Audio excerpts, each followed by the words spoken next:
Shalom, shalom. Sean bienvenidos todos y cada uno de ustedes nuevamente a Bet Midrash Gesed y como siempre, mandando un saludo a cada uno de los talmidim que nos estén escuchando en cualquier parte del mundo. Un especial saludo también a nuestro Rab Joel Ben Adriel, al Moré Mijael y a cada uno de los que se están integrando a nuestro equipo de trabajo del movimiento Hayea Olam. Bendiciones para todos y cada uno de ustedes. El tema de esta, como les decía, es un tema muy importante, un tema muy especial, como cada uno de los temas que hemos estado llevando, cada uno de los shiurim. Y el título de este shiur es Amatbil. ¿Cómo es el título del shiur? Amatbil, ¿verdad? El inmersor.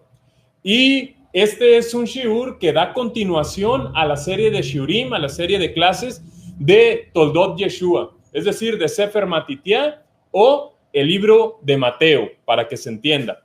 Y vamos precisamente ahí a Toldot Yeshua, a Sefer Matitya, Toldot Yeshua, capítulo 3, Pasukim, del 1 al 12.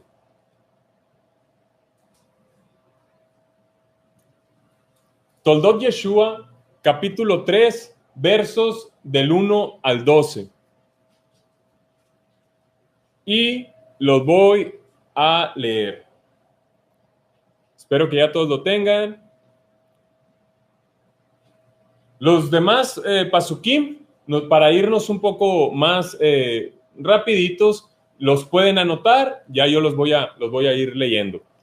Baruch Hashem dice, durante esos días se presentó en el desierto de Yehudá Yohanan el inmersor, el que sumerge en agua, y empezó a proclamar el mensaje: vuélvanse en teshuvá de sus pecados a Elohim, porque el reino del cielo está cerca. Y esto es a lo que se refirió Yeshaya cuando dijo: voz de uno que grita clamando en el desierto, preparen el camino de Adonai, enderecen las sendas para él. Yohanan usaba ropas hechas de pelo de camello, con un cinto de cuero alrededor de su cintura, y su comida era langostas y miel silvestre.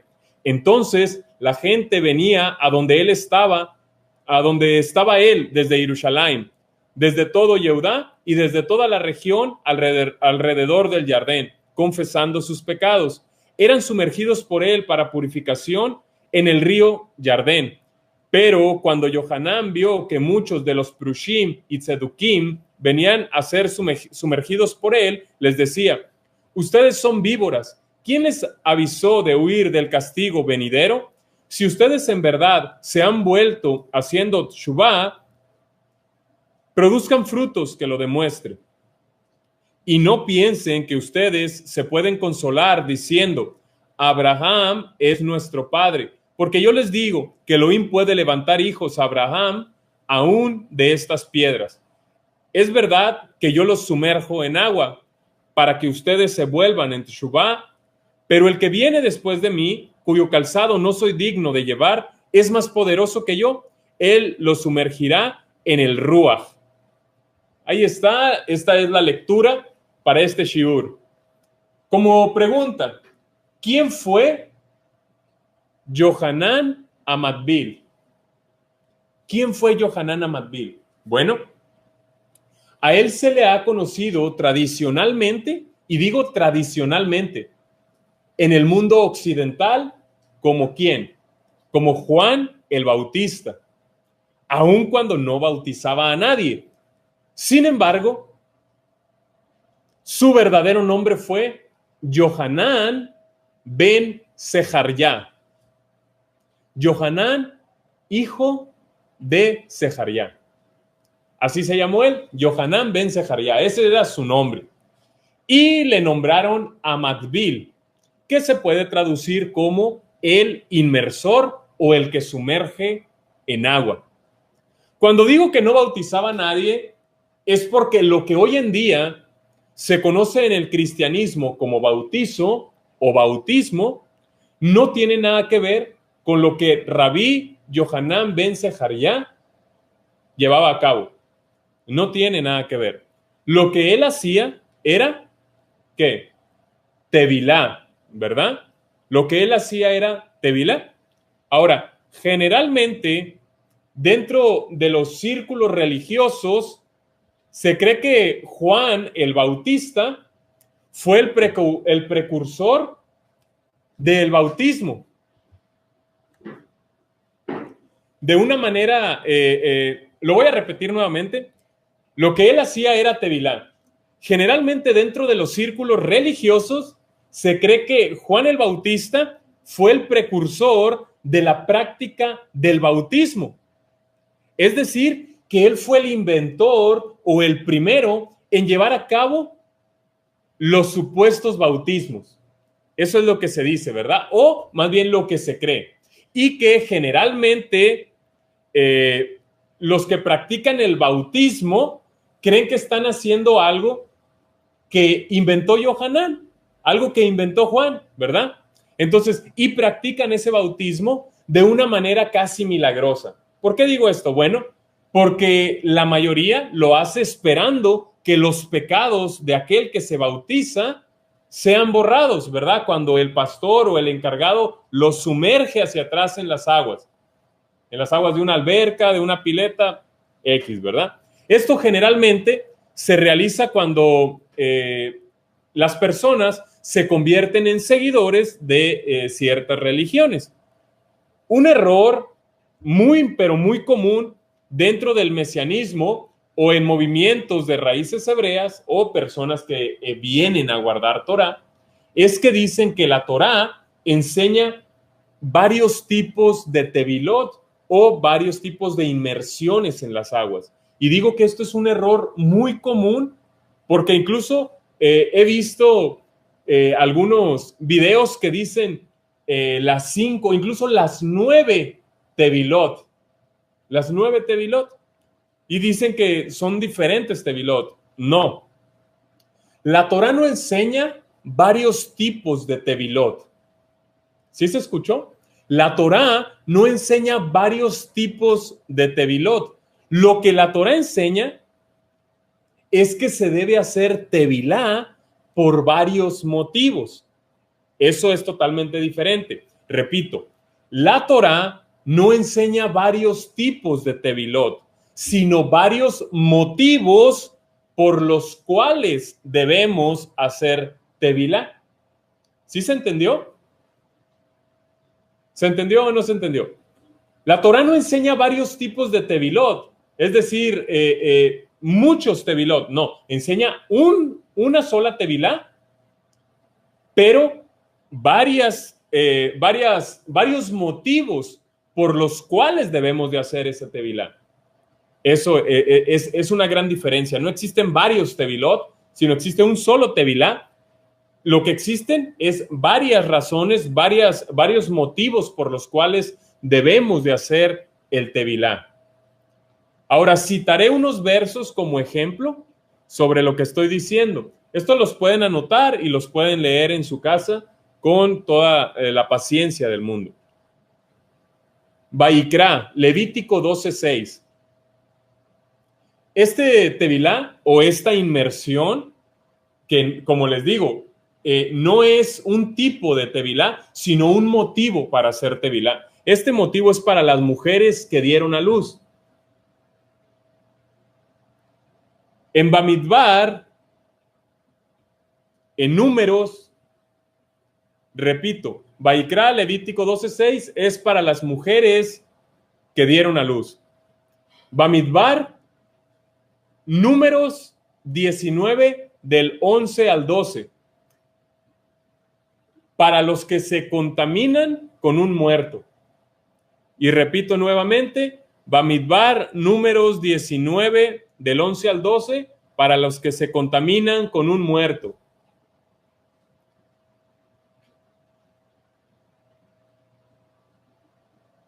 Vaikra, Levíticos 14 del 7 al 8.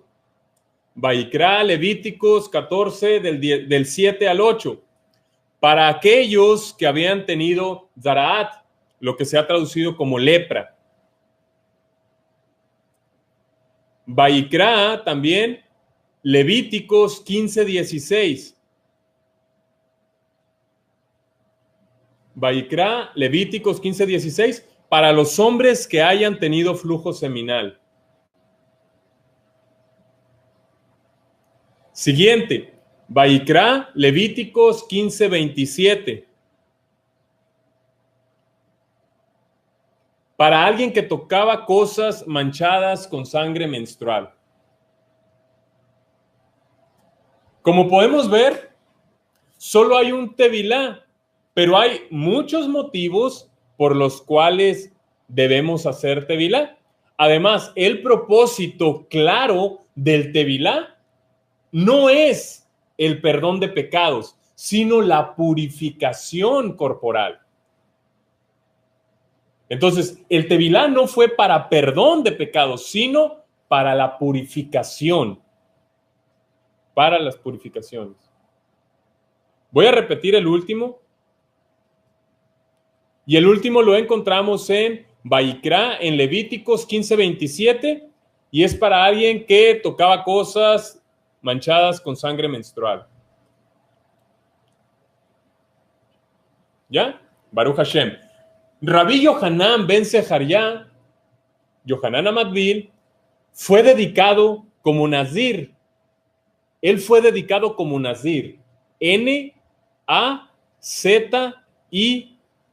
Repito, N-A-Z-I-R. Nazir. Es decir, que tenía hecho voto nazareo. No nazareno, ¿verdad? Algunas personas dicen, tenía hecho voto nazareno. No, nazareno es otra cosa muy distinta.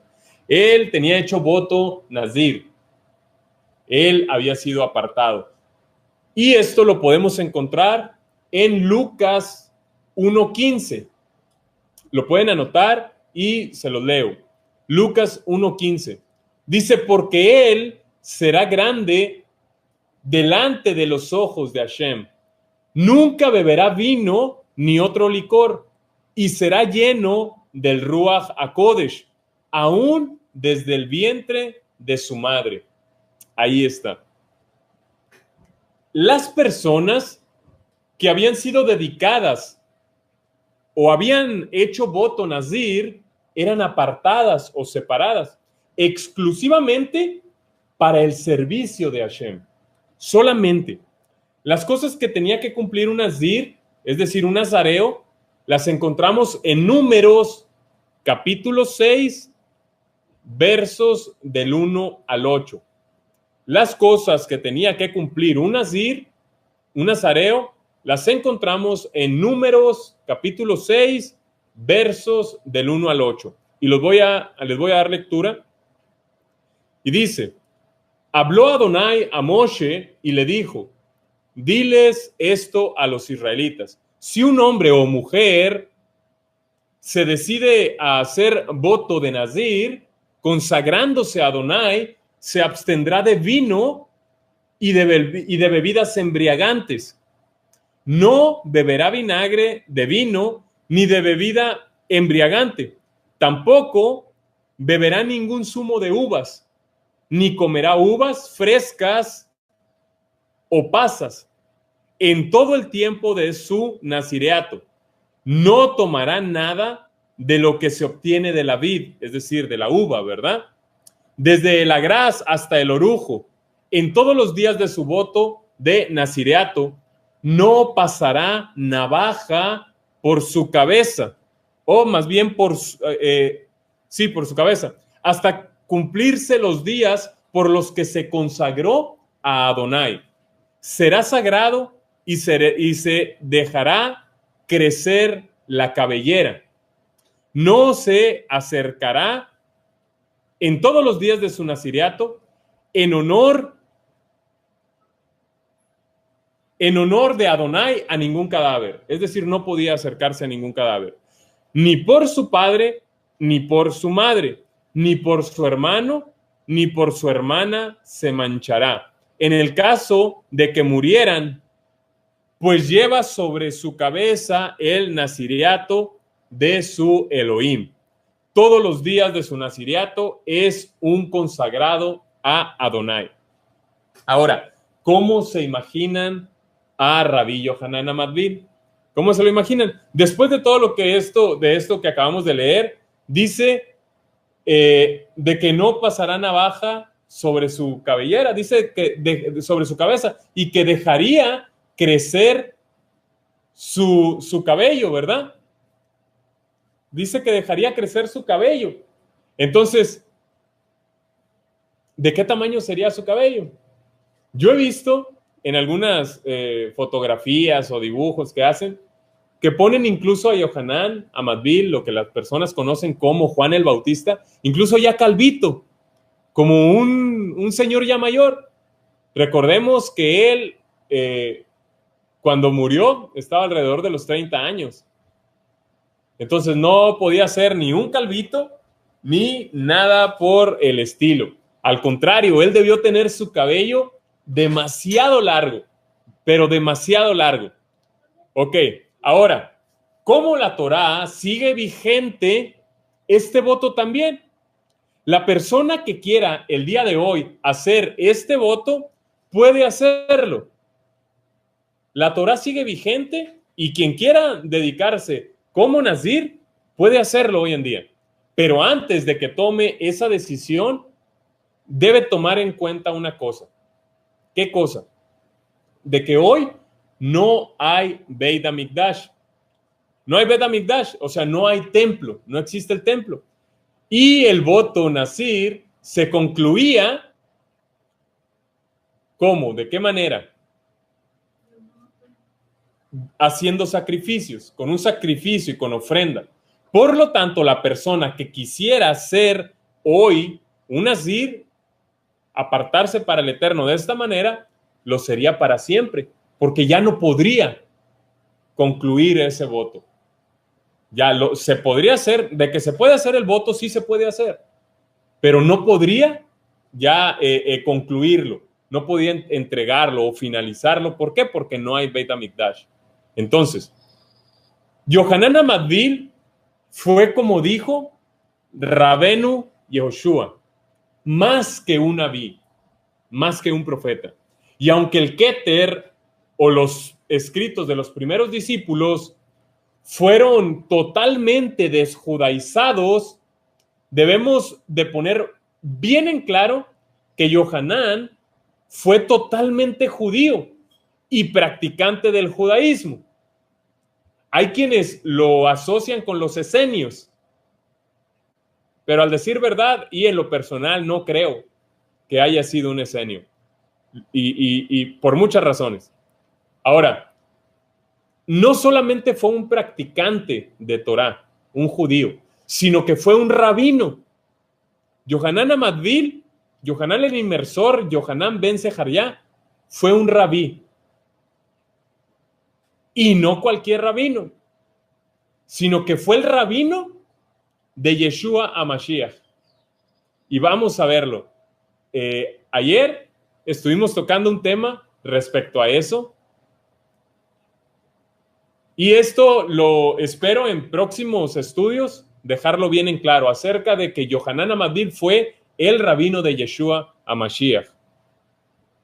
Ahora, ¿cuál fue el propósito de Rabí Yohanan? ¿Cuál fue su propósito? Es decir, el propósito por el cual fue enviado. Todos tenemos un propósito. ¿Cuál fue el propósito de Rabí Yohanan?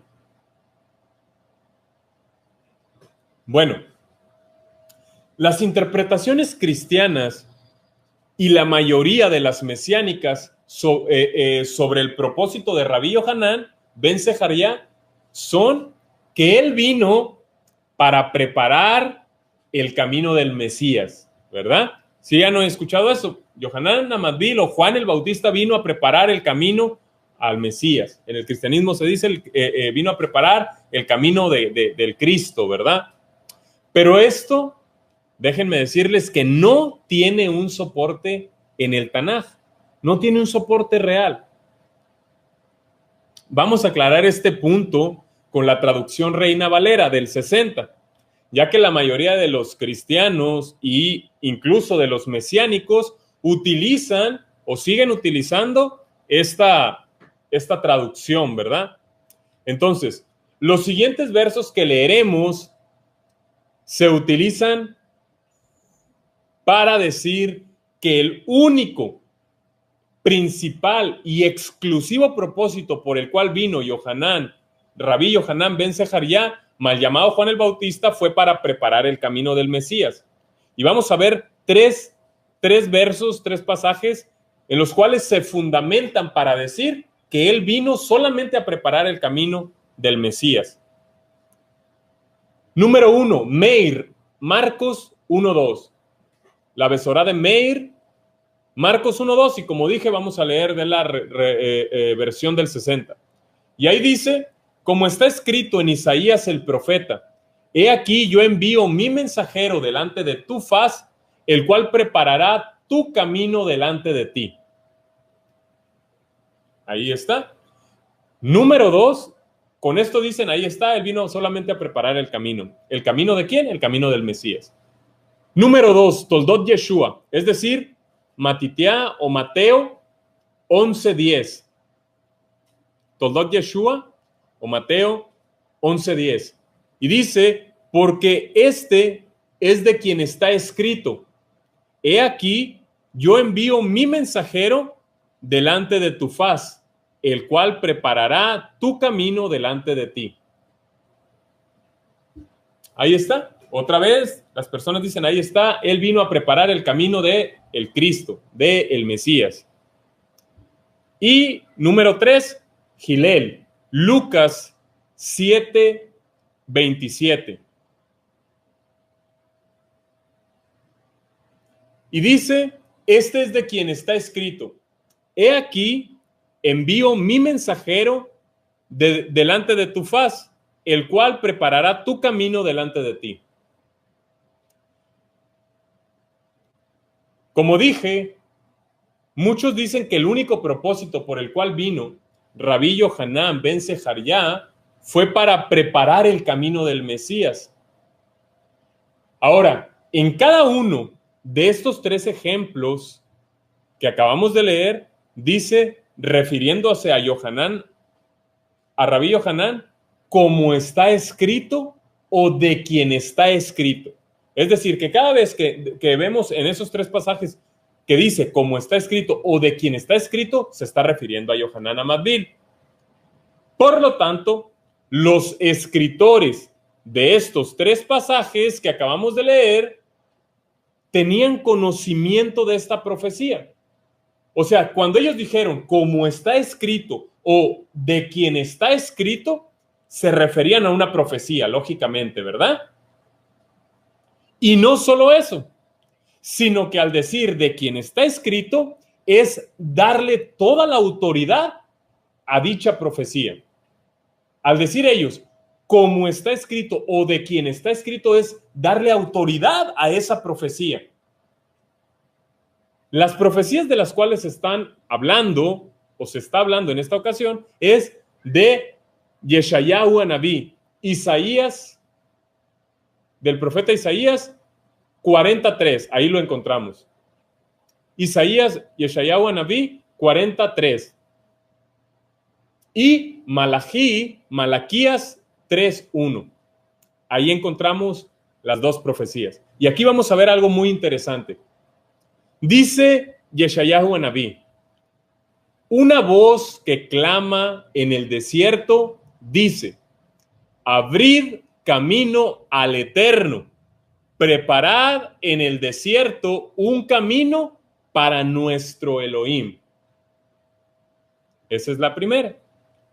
Ahora Malaquías dice, he aquí que envío mi mensajero, el cual preparará el camino delante de mí. Y el Eterno a quien buscáis vendrá enseguida a su templo, el mensajero del pacto en quien os complacéis. He aquí viene, dice el Eterno de los ejércitos. El error de la interpretación es que tanto el cristianismo y lamentablemente la mayoría de los mesiánicos creen que Jesús o Yeshua Mashiach es el Dios o el Eterno mismo, encarnado, ¿verdad? Entonces, este es un error común, tanto del cristianismo como de muchos de los mesiánicos que creen que Jesús es Dios encarnado, por el lado de los cristianos. Y por el lado de los mesiánicos, muchos creen que Yeshua, o como le llamen, Yahshua, es el eterno mismo encarnado, es una encarnación de la divinidad. Y esto de ninguna manera puede ser posible. Y esto ya lo hemos estudiado en shiurim previos, en shiurim pasados. Ya hemos estudiado esto, yo creo que hasta el cansancio, y hemos visto que no, bíblicamente no podríamos decir que es una encarnación. Ahora, desgraciadamente, este tipo de pensamiento ha hecho mucho daño.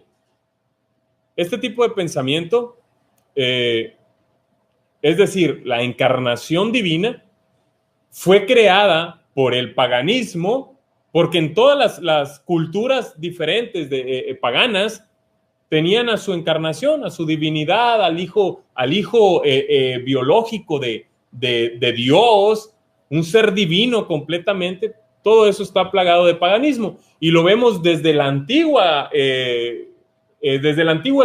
Egipto. Entonces, por lo tanto, no es ni siquiera una idea cristiana. Es algo mucho más viejo, mucho más antiguo y adoptado, ¿verdad? Entonces, les decía, esta es un pensamiento creado por el paganismo, pero adoptado por el cristianismo.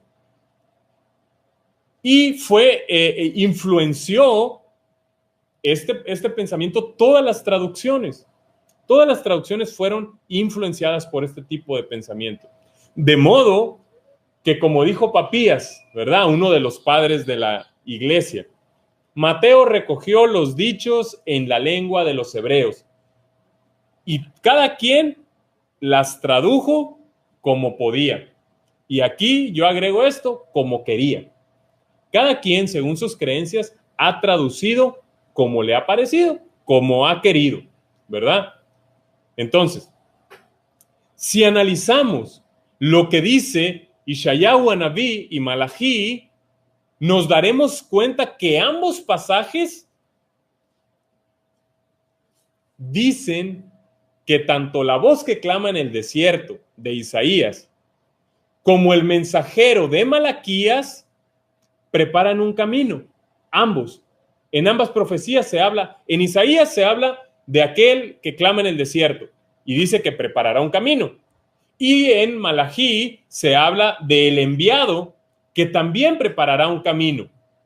Pero ¿para quién sería preparado ese camino? Yeshayahu dice, una voz que clama en el desierto dice, abrid camino al Eterno, preparad en el desierto un camino para nuestro Elohim. Entonces, aquí hay un posible error. Está diciendo Meir, Marcos, como dijo el profeta Isaías. Y lo voy a leer nuevamente.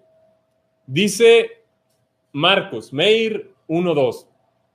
Como está escrito en Isaías el profeta, he aquí yo envío mi mensajero delante de tu faz, el cual preparará tu camino delante de ti.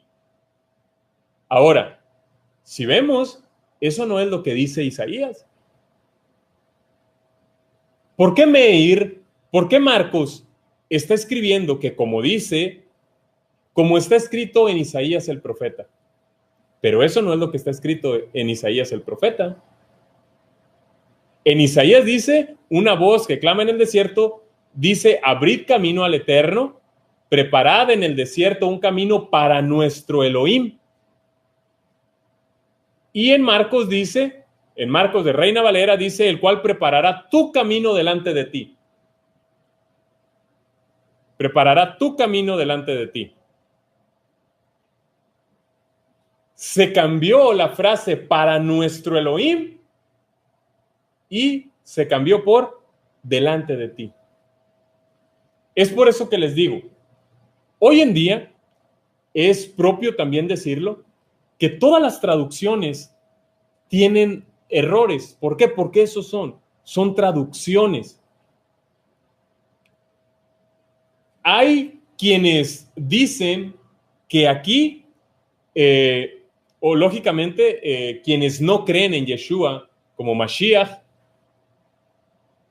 hay quienes dicen que el Nuevo Testamento, lo llaman así, está plagado de paganidades y de esto. Entonces, hablan mal de los escritos de los primeros discípulos. Pero desgraciadamente, esas personas que hablan mal de los escritos de los primeros discípulos también se están basando en las traducciones. Lo más probable es que aquí el centro de lo que Meir quería decir no era tanto que prepararía el camino para el Mashiach, sino que él está diciendo que él es quien cumple con la profecía de ser la voz que clama en el desierto y está preparando el camino para Adonai, para nuestro Elohim, tal y como lo dice Yeshayahu Anabí. Pero por obra de los traductores que creían que Jesús es Dios encarnado, pues por eso ponen para ti.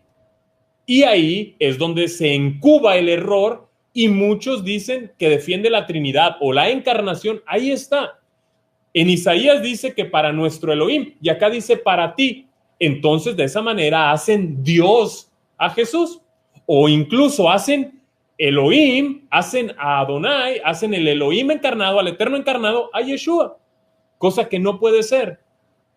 Entonces aquí más que nada son errores de traducción y están poniendo palabras en la boca del profeta que él nunca dijo. Ahora, Malachi dice, he aquí que envío a mi mensajero, el cual preparará el camino delante de mí. Aquí está hablando el Eterno. He aquí envío a mi mensajero, el cual preparará el camino delante de mí. No está diciendo, en ninguna parte de estos dos versos dice que preparará el camino para el Mesías. Esto se podrá entender si nosotros creyéramos que el Mesías es el Eterno mismo, pero no creemos eso.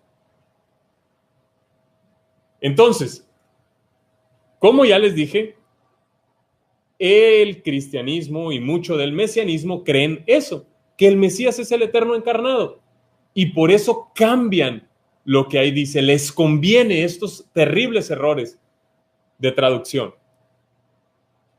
Desgraciadamente, como les digo, esto ha traído mucho daño. No tenemos duda nosotros de que Rabí Yohanan sea esa voz que clamaba en el desierto. De eso no hay duda. De eso no hay duda. Pero no de la manera en que el cristianismo lo interpreta preparando el camino para el Mashiach, sino llamando a los judíos a que retornaran a Hashem y a su bendita Torah. Eso fue lo que hizo. Que retornaran, estaba llamando a que retornaran los judíos a Hashem y a su bendita Torah.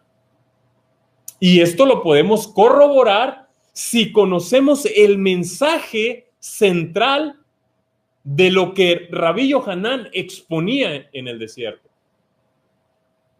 ¿Cuál era su mensaje? ¿Qué es exactamente lo que Rabí Yohanan ben Sejaria clamaba desde el desierto? ¿Cuál era su mensaje? Él no predicaba que aceptaran a Cristo en su corazón, ¿verdad que no? Él no predicaba eso.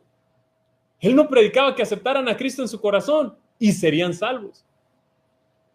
Él no decía que hicieran una oración de fe después de él y sus nombres estarían escritos en el libro de la vida.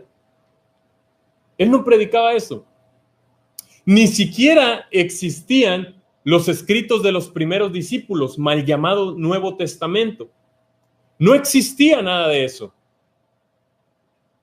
Básicamente su mensaje fue el arrepentimiento y el anuncio del reino de Elohim. Eso fue lo que él predicaba. El arrepentimiento y el anuncio del reino de Elohim. La palabra arrepentimiento, quiero decirles que no es realmente la palabra más apropiada. Ahora, ¿por qué no es la palabra más apropiada?